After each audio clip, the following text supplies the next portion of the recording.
Hai, Assalamualaikum warahmatullahi wabarakatuh dan salam sejahtera.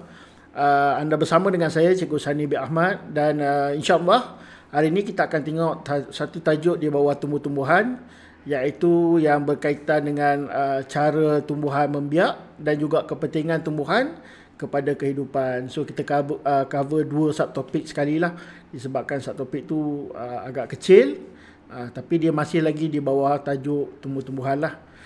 Kalau kita tengok kat sini ya, okey, dia ada program penanaman semula pokok bakau. Jadi kalau kita tengok murid-murid ni sedang menanam pokok bakau. Jadi kita tanya, mengapa persoalan timbul, mengapa mereka perlu menanam semula anak pokok? Kenapa perlu? Penting ke kita, maksud dia, menanam semula anak pokok? Sebenarnya menanam anak pokok adalah satu perbuatan yang orang kata sangat baik lah. Sangat baik disebabkan tumbuhan ni adalah satu hidupan yang sangat berguna, baik kepada haiwan ataupun kepada manusia dan juga keseimbangan alam. Jadi tumbuhan ni orang kata hidupan yang sangat istimewa. Jadi kita perlu pastikan tumbuhan yang ada di dunia ni sentiasa terpelihara. Jadi kalau sekiranya berlaku kemusnahan dan sebagainya, kita kena buat balik proses pemeliharaan tumbuhan. Okey. So, hari ni kita akan tengok yang pertama adalah mengenai cara pembiakan tumbuh-tumbuhan. Okey, kalau bagi haiwan, okey, bagi haiwan, cara pembiakan dia yang kita tahu adalah melalui cara bertelur ataupun melahirkan anak, dan ada juga yang dengan cara pemisahan badan itu awak tak belajar lagi lah, tapi yang asas umumnya ada dua saja, iaitu bertelur dan melahirkan anak. Dan bagi manusia, melahirkan anak, manusia tak ada yang bertelur, okey, tak ada yang bertelur. Tapi bagi tumbuhan dia ada beberapa cara, okey, ada tumbuhan ada beberapa cara untuk dia membiak, bergantung kepada tumbuhan tu sendirilah, bergantung kepada ciri-ciri yang ada pada tumbuhan. Ada tumbuhan yang membiak, okey, membiak ni maksud dia menambah jumlah spesies dia tu dengan cara biji benih. Okey, contohnya adalah pokok cili dan pokok betik. Kalau kita dapat tengok pokok betik, dalam pokok betik ni ada biji.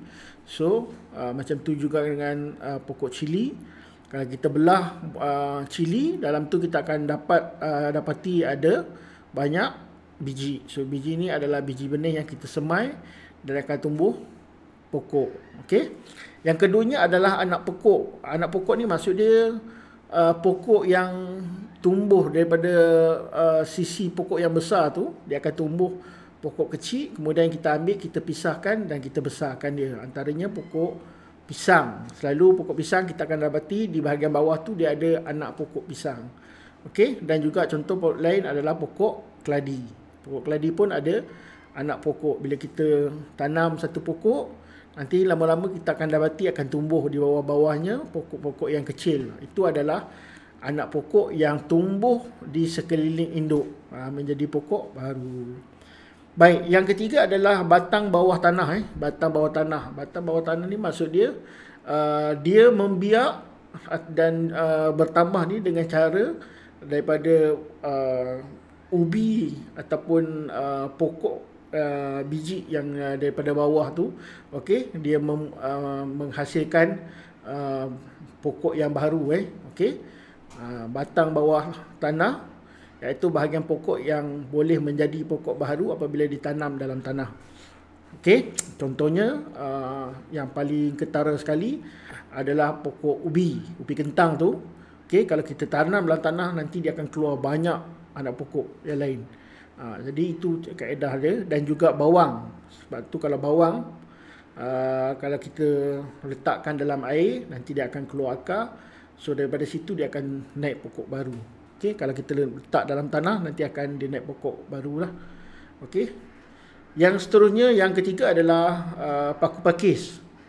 Okey, dan cendawan adalah membiak menggunakan spora. Spora ni maksudnya dia macam debu, debu halus ataupun debunga yang terdapat pada bawah daun, bawah daun. Kalau macam pokok paku pakis tu, pokok langsui katakan, okey, di bawah pokok langsui tu, dia punya daun tu dia ada spora. Okey, spora. Spora ni kalau kita jentik dia, dia boleh terbang lah. Dan kalau kita hidu dia boleh menyebabkan kita sesema sebab dia very tiny. Okey, dan terdapat juga pada pokok cendawan. Okey, spora ni selalunya dia berada pada pokok yang tidak berbunga. Okey, 3 pokok yang tak boleh berbunga, selalunya dia ada spora lah. Okey. Dan seterusnya keratan batang. Keratan batang ni agak popular lah, agak famous, iaitu pokok ubi kayu. Okey, pokok ubi kayu, contoh kita korek, kita ambil, dah ada ubi dia kita ambil, kita potong, batang dia tu kalau kita cucuk balik kat tanah, dia akan hidup lagi. Okey, itu yang menariknya. Satu batang pokok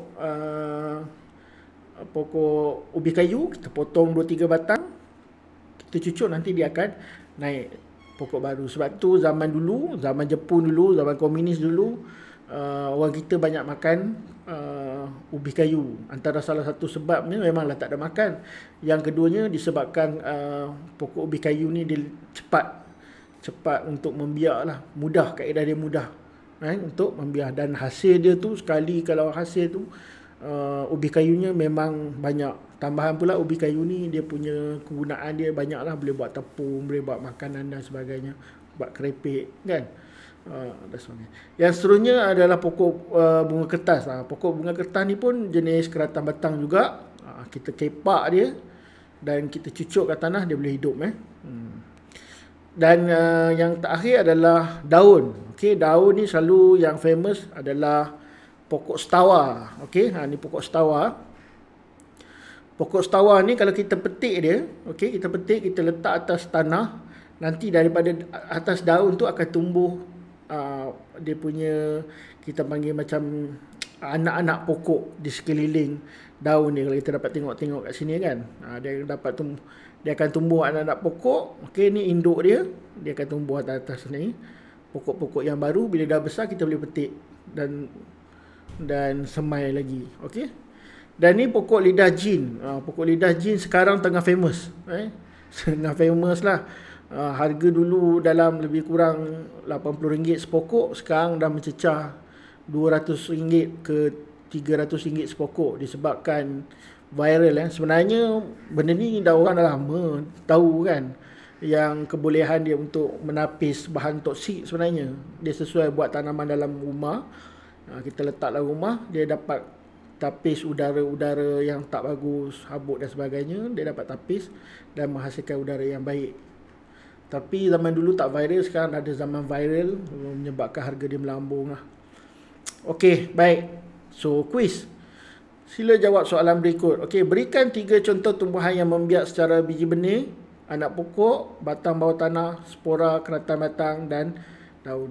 Tadi kita dah tengok setiap satu tadi 2 kan. Jadi maksudnya awak tulis balik 2 dan 1 tambah sendiri.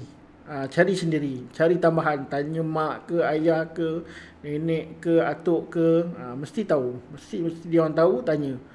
Dan masukkan jadi 3. Okey. Dan kita punya topik seterusnya adalah kepentingan pembiakan tumbuh-tumbuhan. Okey, kepentingan pembiakan tumbuh-tumbuhan. Kalau kita tengok sini, persoalan tumbuh-tumbuhan sentiasa membiak untuk menambah bilangannya dan dapat mengekalkan spesiesnya. Mengapa? Okey. Kenapa tumbuh-tumbuhan ni nak kekalkan spesies dia? Penting sangat ke tumbuh-tumbuhan ni kepada kehidupan, pada manusia kan? Penting sangat ke? Kalau kita tengok kat sini situasi satu, dia kata kita beruntung kerana tumbuh-tumbuhan di sini sentiasa tumbuh semula. Bolehlah kita sentiasa mendapat makanan. Dia kata nasib baiklah tumbuh-tumbuhan ni sentiasa tumbuh semula, walaupun dia makan oleh kambing dan lembu dan arnab dan macam-macam makan, tapi dia tumbuh lagi, dia tumbuh balik. Buah dia ambil makan, tapi buah akan keluar lagi. Jadi keuntungannya adalah boleh menjadi sumber makanan kepada haiwan dan juga manusia. Cuba bayangkan kalau kita makan padi, lepas kita beras, kita buat nasi kan. kita dah tuai padi tu, padi dah tak tumbuh lagi dah. Dah kita nak makan apa? Kan? Kita petik buah, makan buah, buah tak tumbuh lagi dah. Tak tumbuh lagi dah. Dah kita nak makan apa? Itu patut kita bersyukurlah yang tumbuh-tumbuhan ni sentiasa dia tumbuh dari masa ke semasa. Yang kedua, dia kata habitat kita di sini telah musnah. Nasib baiklah pokok-pokok di hutan sebelah sana sebelah masih ada dan sentiasa tumbuh. Dapatlah kita berlindung di sana pula. Nampak? Sebagai perlindungan kepada haiwan. Kalau kita ambil pokok, orang kata pokok ni dia tak tumbuh dah, maka tak adalah tempat tinggal bagi tumbuhan. Jadi orang kata kita bersyukur jugalah ada tempat perlindungan untuk haiwan. Kalau tak ada, apa jadi? Haiwan ni tak ada tempat perlindungan. Kesannya ialah haiwan akan mula masuk ke bandar-bandar dan pekan-pekan. Sebab tu kalau kita tengok, kalau dalam berita ke dalam YouTube dan sebagainya, banyak haiwan, contohnya beruang masuk ke rumah orang kan, masuk ke taman, masuk ke pekan, sebab tempat dia dah tak ada, dah orang kata disodok dan sebagainya, dah tak ada, jadi dia terpaksa masuk. Kita pun kat sini masalah apa? Masalah monyet kan. Monyet dah masuk sekolah, ular masuk sekolah. Sebab apa? Sebab dah tak ada tempat dah. Dah tak ada tempat untuk mereka disebabkan banyak hutan-hutan dah ditebang. Tapi mujurlah masih ada lagi kawasan hutan-hutan yang boleh mereka tumpang. Kalau tak ada langsung dah, lepas ni kita terpaksalah berkongsi dalam kelas kan. Kursi kita, orang sebelah beruang. Sebab apa? Sebab dah tak ada tempat lagi dah untuk duduk. Okey. Dan seterusnya kita tengok nombor 3 ialah, dia kata, segarnya udara di sini. Tentulah kerana saya dan kawan-kawan saya sentiasa ada untuk membekalkan oksigen kepada kamu. Ini paling penting lah. Iaitu pokok dia membekalkan oksigen. Oksigen ni penting untuk haiwan dan manusia. Kalau tak ada oksigen, kita dan haiwan akan matilah. Dan oksigen juga menyebabkan kita punya udara segar. Udara segar lah.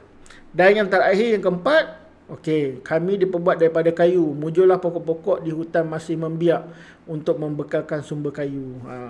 Mujur jugalah pokok ni sentiasa membiak dan membiak. Jadi kita boleh ambil dia sebahagian untuk dibuat perabot, buat meja, buat kerusi, buat katil, buat almari dan sebagainya. Tak habis.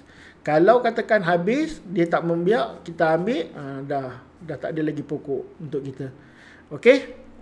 Tapi apa-apa pun kena ada, kita panggil sebagai kelestarian. Kena ada lestari. Okey? Kena ada lestari. Lestari ni maksud dia kita guna sekadarnya, dan pada masa yang sama kita mengganti semula apa yang kita guna. Okey? So soalan dia, mengapakah pembiakan tumbuh-tumbuhan penting pada hidupan? Tadi kita dah bagi tahu. Okey, pembiakan tumbuh-tumbuhan penting pada hidupan untuk mengekalkan sumber makanan, habitat, bekalan oksigen dan sumber kayu agar sentiasa ada. Okey, kuis. Sila jawab soalan berikut. Nyatakan 4 kepentingan pembiakan tumbuh-tumbuhan kepada kehidupan. So ada 4 tadi. So senaraikan 1, 2, 3 dan 4 lah. Alright. So jadi itu saja. Pastikan yang dah tengok video ni tuliskan nama anda dan juga kelas di bahagian komen. Okey. Dan juga kuis pastikan buat. Dan insyaAllah bila nanti kita dah buka sekolah, kita dah bertemu nanti, cikgu akan kutip semua buku ataupun lembaran kerja yang kamu buat untuk menjawab soalan kuis ni, dan cikgu akan semak lah. Okey, jadi pastikan sila jawab soalan yang telah diberi. Okey, jadi itu saja. Apa-apa pun, jaga kesihatan, jaga diri. Assalamualaikum warahmatullahi wabarakatuh.